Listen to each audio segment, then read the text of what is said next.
Store owner की बातें सुनकर जेरी के दिमाग में मैथ का कीड़ा उड़ जाता है और वो विनफॉल लॉटरी के ब्रोशर में लिखे रूल्स और जीतने के चांसेस को ध्यान से पढ़ने लगता है। इसे पढ़ने के बाद वो एक लंबी सी कैलकुलेशन करता है और इस कैलकुलेशन का जो रिजल्ट आता है उसे देखकर वो हैरान रह जाता है। अब वो अपने अकाउंटेंट स्टीव के पास जाकर कहता है कि अपना पैसा मैं इस लॉटरी में लगाऊंगा। उसकी ये बातें सुनकर स्टीव हैरान रह जाता है, क्योंकि कल तक जो आदमी स्टॉक मार्केट तक को एक जुआ बताता था वो आज लॉटरी खेलने की बात कर रहा है। लेकिन जेरी उसे बताता है कि विनफॉल लॉटरी के सिस्टम में एक लूप होल है जिस पर आज तक शायद किसी का भी ध्यान नहीं गया था। इसलिए इस लूप होल का फायदा उठाकर हम बिना किसी रिस्क के काफी पैसा जीत सकते हैं। स्टीव को अभी भी कुछ समझ में नहीं आता तो जेरी उसे पूरी कैलकुलेशन समझाता है कि विनफॉल लॉटरी में 6 में से 3 नंबर मैच करने का 54 में से एक चांस होता है, जबकि 4 नंबर मैच करने का चांस होता है 1500 में से सिर्फ एक। इसलिए अगर हम पूरे $2000 की लॉटरी टिकट्स एक साथ खरीदे तो रोल डाउन के दौरान उनमें 4 नंबर मैच करने वाला कम से कम एक टिकट निकलने का पूरा चांस बनता है, जिस पर हमें $1000 का प्राइस मिलेगा। और उन्हीं में 3 नंबर मैच करने वाले भी लगभग 36 टिकट्स होंगे, जिन पर $50 के हिसाब से $1800 का प्राइस बनता है। इस तरह $2000 इन्वेस्ट करके 1000 प्लस 1800 यानी $2800 का रिटर्न मिलने से हमें पूरे $800 का प्रॉफिट होगा। लेकिन इतनी अच्छी तरह समझाने के बाद भी स्टीव के पल्ले कुछ नहीं पड़ता और वो कहता है कि ऐसा कैसे हो सकता है, क्योंकि अगर ये इतना आसान होता तो फिर इसे लॉटरी कौन कहता।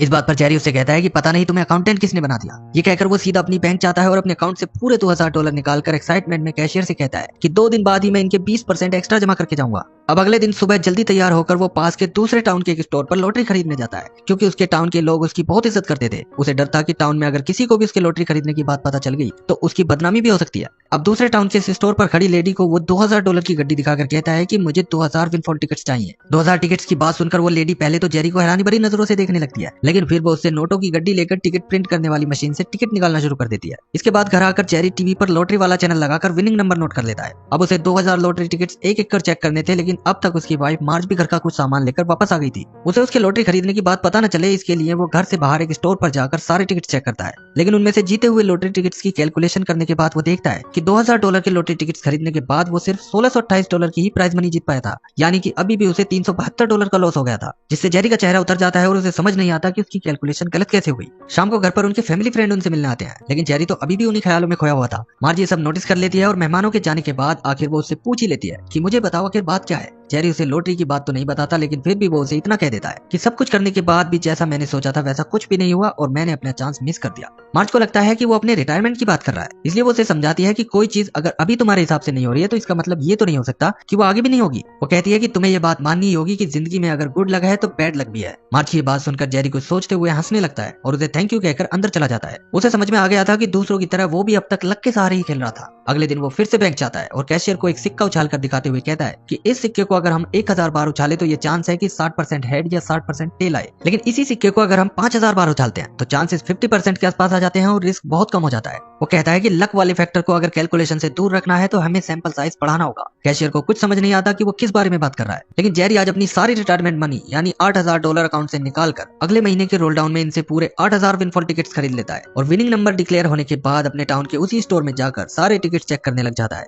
8000 टिकट्स को एक एक चेक करने में इस बार उसे काफी वक्त लगता है, लेकिन इस बार के रिजल्ट देखकर वो हैरान रह जाता है, क्योंकि $8000 के लॉटरी टिकट खरीदकर उससे पूरे $15700 का नेट प्रॉफिट हुआ था, जिसका कि उसने अंदाजा भी नहीं लगाया था। अब वो घर आकर उन पैसों को स्टोर रूम में रखे पॉपकॉर्न के डिब्बे में छुपा कर रख देता है, क्योंकि उसे लग रहा था कि उसकी वाइफ मार्ज को अगर उसकी लॉटरी की बात पता लग गई तो वो उसके ऊपर गुस्सा करेगी। लेकिन रात को मार्ज उससे स्टोर रूम में किसी खाली बॉक्स के बारे में पूछने लगती है तो जेरी को लगता है कि वो पकड़ा गया है, इसलिए वो मार्ज को सारा सच बता देता है कि उसने विनफॉल लॉटरी में एक लूप होल का फायदा उठाकर पूरे $15000 जीते हैं। लेकिन साथ ही वो कहता है कि ये आखिरी बार था और अब मैं कोई भी पैसा लॉटरी में नहीं लगाऊंगा। मगर $15000 जीतने की बात सुनकर मार्ज हैरान रह जाती है और कहती है कि मेरा यही तो सपना था कि रिटायरमेंट के बाद हमारे पास बहुत सारा पैसा हो जिससे हम अपनी लाइफ को खूब एंजॉय कर सके। अपनी पूरी जिंदगी हमने बच्चों का करियर संवारने में गुजार दी, लेकिन अब वक्त है हम हमारे लिए कुछ करें। इस तरह जब मार्ज भी लॉटरी में जेरी का साथ देने को तैयार हो जाती है तो अब उसका डर दूर हो जाता है और अगली बार वो उसके साथ अपने ही टाउन के स्टोर से लॉटरी टिकट्स खरीदने जाता है। लेकिन वो देखता है कि आज यहाँ विनफॉल लॉटरी की टिकट मशीन नहीं होती, बल्कि उसकी जगह कोई दूसरी मशीन होती है। पूछने पर स्टोर ओनर उसे बताता है कि कंपनी ने मिशिगन स्टेट में लॉटरी बेचना बंद कर दिया है, इसलिए किसी को अगर टिकट खरीदना है तो उसे यहाँ से 10 घंटे का सफर करके दूसरे स्टेट जाना होगा। ये सुनकर उन्हें एक झटका सा लगता है, लेकिन मार्ज टिकट खरीदने के लिए अब कितना भी लंबा सफर करने को तैयार थी। साथ ही जब वो स्टीव को अपनी $15000 की विनिंग की बात बताती है तो वो उनसे कहता है कि अगली बार $1000 मेरे भी लगा देना। इसलिए अगले दिन वो दोनों पूरी तैयारी के साथ अपना मिनी ट्रक लेकर लॉटरी खरीदने के लिए निकल जाते हैं और 10 घंटे का लंबा सफर तय करके दूसरे स्टेट के एक स्टोर में जाते हैं। यहाँ जेरी स्टोर ओनर को पैसे दिखाते हुए कहता है कि हमें $16000 के विनफॉल टिकट चाहिए। स्टोर ओनर पहले तो उन्हें बस देखता ही रह जाता है, लेकिन फिर वो उनसे कहता है कि इतने सारे टिकट प्रिंट करने में कम से कम 8 घंटे लगेंगे और इतने वक्त तक मैं सिर्फ यही काम नहीं कर सकता, इसलिए 8 घंटे तक मशीन तुम्हें ही चलानी पड़ेगी। पड़ेगी। जेरी और मार्ज तुरंत इसके लिए तैयार हो जाते हैं और टिकट लेकर रात को वहीं एक मोटेल रूम में ठहर जाते हैं। मोटेल रूम में ही टीवी पर वो विनिंग नंबर देखते हैं और फिर दोनों मिलकर एक एक टिकट चेक करने में लग जाते हैं। इस तरह सुबह तक वो सारे टिकट चेक कर लेते हैं और फाइनल कैलकुलेशन करने के बाद जेरी बताता है कि अपने $16,000 निकालने के बाद हमें $21,000 से भी ज्यादा का प्रॉफिट हुआ है। अब सुबह को जेरी अपनी लॉटरी विनिंग का चेक लेकर आता है और मार्च से कहता है कि मैं तो सोच रहा था कि इतने सारे विनिंग टिकट देखकर वो हमारी प्राइज मनी देने से मना न करने लगे, लेकिन मार्च कहती है कि हमने रूल्स के खिलाफ कुछ भी नहीं किया, तो इससे क्या प्रॉब्लम हो सकती है। मगर अब वो कहती है कि क्या सिर्फ हम ही हैं जो इस लूप होल के बारे में जानते हैं। उसकी बात सुनकर जेरी सोच में पड़ जाता है और अब हार्वर्ड यूनिवर्सिटी के अंदर टाइलर नाम के एक स्टूडेंट को दिखाया जाता है जो आजकल पढ़ाई से ज्यादा लॉटरी पर ध्यान दे रहा था। जेरी की तरह ही उसे भी विनफॉल लॉटरी का ये लूप होल मिल जाता है और वो कॉलेज के अपने फ्रेंड्स को इकट्ठा करके कहता है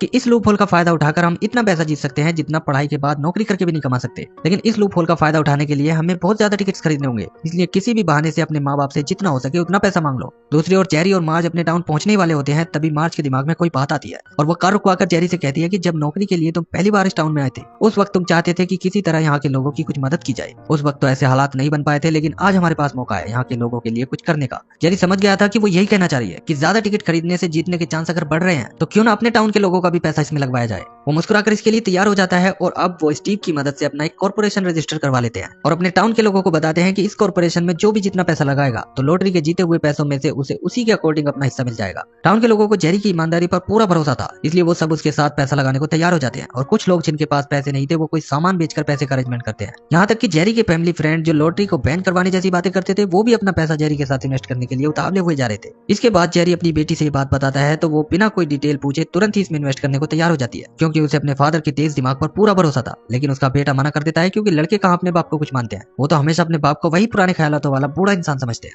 अब अगले महीने के रोल डाउन गेम के लिए जेरी और मार्ज फिर से 10 घंटे का सफर करके दूसरे स्टेट के उसी स्टोर पर पहुंच जाते हैं और उसे बताते हैं कि इस बार हम पूरे $40,000 के टिकट प्रिंट करेंगे। लेकिन स्टोर ओनर जिसका नाम बिल होता है वो कहता है कि इतने टिकट प्रिंट करने में तो दिन के साथ साथ रात का वक्त भी लग जाएगा। वो कहता है कि देखो मेरी वाइफ मुझे डिवोर्स दे रही है, इसलिए रात को मुझे अपने दोस्तों के साथ ड्रिंक करनी है और मैं नहीं चाहता कि उस वक्त मेरे कस्टमर यानी तुम लोग मुझे परेशान करो। उसकी इस बात पर जेरी कहता है कि क्या हो अगर हम तुम्हारे कस्टमर नहीं बल्कि पार्टनर बन जाएं। अब जैसे ही वो उसे लॉटरी जीतने की बात और अपने कॉर्पोरेशन के बारे में बताते हैं तो वो तुरंत इसमें पैसा लगाने के लिए तैयार हो जाता है। इसके बाद रात को जेरी और मार्ज तो स्टोर के अंदर टिकट प्रिंट करते हैं और बिल बाहर बैठकर दोस्तों के साथ ड्रिंक करने लगता है। लेकिन आधी रात को वो दौड़ता हुआ अंदर आता है और कहता है कि ये लो मेरे 2 दोस्तों के पैसे तो ये रहे और तीसरा अपने घर से पैसे चुराने गया है, इसलिए उसके पैसों के भी टिकट निकाल लेना। इस तरह अब की बार भी उनका पैसा डबल हो जाता है और ये सिलसिला अगले कई महीनों तक इसी तरह चलता रहता है। जेरी और मार्ज हर बार 10 घंटे का सफर करके बिली के स्टोर पर जाते और दिन रात उसके स्टोर में रखी मशीन से टिकट प्रिंट करते रहते, फिर अपने मोटेल रूम जाकर एक एक कर सारे टिकट चेक करते और अपने टाउन के लोगों को हर बार यही खबर देते कि उनका पैसा डबल हो गया है। लेकिन साथ ही जेरी हारे हुए टिकट्स को भी अपने घर के स्टोर रूम में संभाल कर रखता था, जिससे कभी अगर उनकी जांच होने लगे तो उन्हें कोई परेशानी ना हो। एक दिन जेरी का बेटा किसी काम से टाउन आता है तो लोगों से उसे अपने फादर के साथ साथ पूरे टाउन के लॉटरी जीतने की बात पता लग जाती है। वो घर जाता है, लेकिन अब वो किस मुंह से कहे कि उसे भी अपना पैसा इसमें लगाना है, क्योंकि जब जेरी ने कहा था तब तो उसने मना कर दिया था।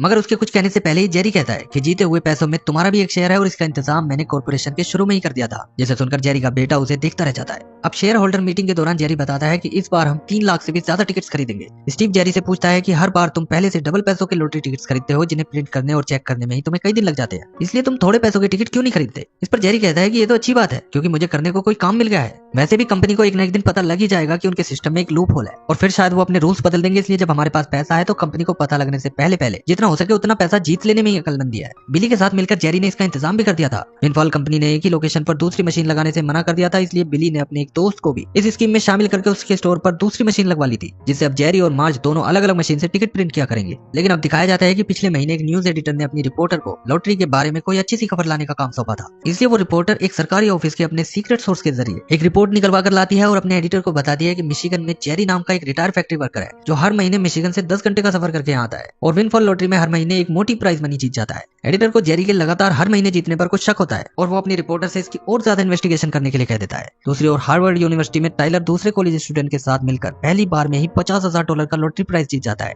उनसे कहता है कि अगर और ज्यादा पैसा जीतना है तो हमने जो भी पैसे जीते हैं अगली बार उन पैसों के भी हमें लॉटरी टिकट्स खरीदने होंगे और इसके अलावा जितना हो सके उतने पैसों का और भी इंतजाम करना होगा। लेकिन तभी लैपटॉप लेकर बैठा उसका एक दोस्त बताता है कि एक दूसरा ग्रुप भी है जिसे इस लूप होल के बारे में पता है और वो पहले ही हमसे बहुत ज्यादा पैसा जीत चुके हैं। टाइलर पूछता है कि तुम्हें कैसे पता चला, क्योंकि विनफॉल कंपनी तो ऐसी कोई जानकारी शेयर नहीं करती। इस पर उसका वो दोस्त कहता है कि मैंने लॉटरी की वेबसाइट हैक करके ये जानकारी निकाली है और सभी स्टोर्स की सेल्स रिपोर्ट निकालकर ये भी पता लगा लिया है कि वो लोग सिर्फ 2 ही स्टोर से टिकट खरीदते हैं, टाइलर कहता है कि इतने सारे टिकट सिर्फ 2 ही मशीन से प्रिंट करने में तो उन्हें पूरा हफ्ता लग जाता होगा, इसका मतलब वो इस वक्त भी वहीं होंगे। दूसरी ओर जेरी और मार्ज बिली के स्टोर में अपनी शादी की सालगिरह सेलिब्रेट कर रहे होते हैं और अपने जमाने का एक रोमांटिक सॉन्ग बजाकर डांस कर रहे होते हैं। तभी टाइलर और उसका दोस्त वहां जाते हैं और उन दोनों को देखकर हंसने लगते हैं। जेरी को इस तरह उनकी सालगिरह के बीच में टाइलर का यहाँ आकर उनके ऊपर हंसना बिल्कुल भी अच्छा नहीं लगता और वो उनसे तुरंत यहाँ से जाने के लिए कहता है। लेकिन टाइलर अब उन्हें एक ऑफर देते हुए कहता है कि बुढ़ापे में इतनी मेहनत ठीक नहीं है, इसलिए अपना सारा पैसा हमारे ग्रुप में इन्वेस्ट कर दो, जिससे तुम्हें घर बैठे तुम्हारा हिस्सा मिलता रहेगा, क्योंकि मेरे पास स्टूडेंट की एक पूरी आर्मी है जो टिकट प्रिंट करने से लेकर चेक करने तक का सारा काम बहुत ही कम वक्त में आसानी से कर लेती है। लेकिन टाइलर नहीं जानता था कि जेरी ये सिर्फ पैसे के लिए नहीं कर रहा है, उसके लिए ये एक काम था जिसे करने में उसे मजा आता था, इसलिए वो उसका ऑफर ठुकरा देता है, जिससे घमंड में चूर टाइलर गुस्से में वहां से चला जाता है। दूसरी ओर वो न्यूज रिपोर्टर विनफॉल लॉटरी के हेड को रास्ते में रोककर उससे कहती है कि क्या आपको पता है कि मिशिगन का एक आदमी हर महीने एक मोटी प्राइज मनी जीत रहा है। इस पर लॉटरी हेड कहता है कि हम स्कूल और अनाथ आश्रमों के लिए काफी पैसा डोनेट करते हैं, उसके बारे में तो न्यूज वाले कभी नहीं लिखते, लेकिन एक रिटायर फैक्ट्री वर्कर कुछ पैसे क्या जीत गया तो न्यूज वाले एकदम से उसके पीछे पड़ना चाहते हैं। इधर स्टोर ओनर बिली का अपनी वाइफ के साथ डिवोर्स हो रहा होता है, जिसने बिली ने अपना घर मकान सब कुछ अपनी वाइफ को दे दिया था और केवल जेरी के कॉर्पोरेशन में जो उसके पैसे लगे थे उन्हें वो अपने नाम ही रहने देता है, जिससे पहले तो उसकी लालची वाइफ बहुत खुश होती है, लेकिन बिली को खुद से भी ज्यादा खुश देखकर उसे हैरानी होती है। और डिवोर्स फाइनल होने के बाद कोर्ट से बाहर आकर जब बिली उसे हर महीने लॉटरी जीतने की बात बताता है तो फिर वो गुस्से में उसे बस देखती ही रह जाती है और बिली उसे चिढ़ाता हुआ वहां से चला जाता है। इसके अलावा जेरी की ही बदौलत एक गरीब ट्रैक्टर वाला अपनी आइसक्रीम शॉप खोलने वाला है। साथ ही स्टीव ने अपनी नई स्पोर्ट्स कार खरीद ली है और जेरी के टाउन का जो स्टोर ओनर था उसने स्टोर के बराबर में ही एक फ्यूल पंप खोल लिया है। लेकिन एक दिन सुबह सुबह जेरी उस स्टोर पे कॉफी पीने जाता है तो वहाँ टाइलर उसके इंतजार में पहले से बैठा होता है। जेरी उसे पूछता है कि यहाँ क्या करने आए हो, मैंने पहले ही कह दिया था कि मैं तुम्हारे ग्रुप को ज्वाइन नहीं करने वाला। इस पर टाइलर कहता है कि ठीक है मत करो, लेकिन अगली बार अगर तुमने लॉटरी खरीदी तो तुम सोच भी नहीं सकते कि हम तुम्हें कितनी बड़ी मुसीबत में फंसा सकते हैं। वो कहता है कि याद रखना हम हार्वर्ड के स्टूडेंट हैं, अगर हम लॉटरी की वेबसाइट को हैक करके वहां से तुम तक पहुंच सकते हैं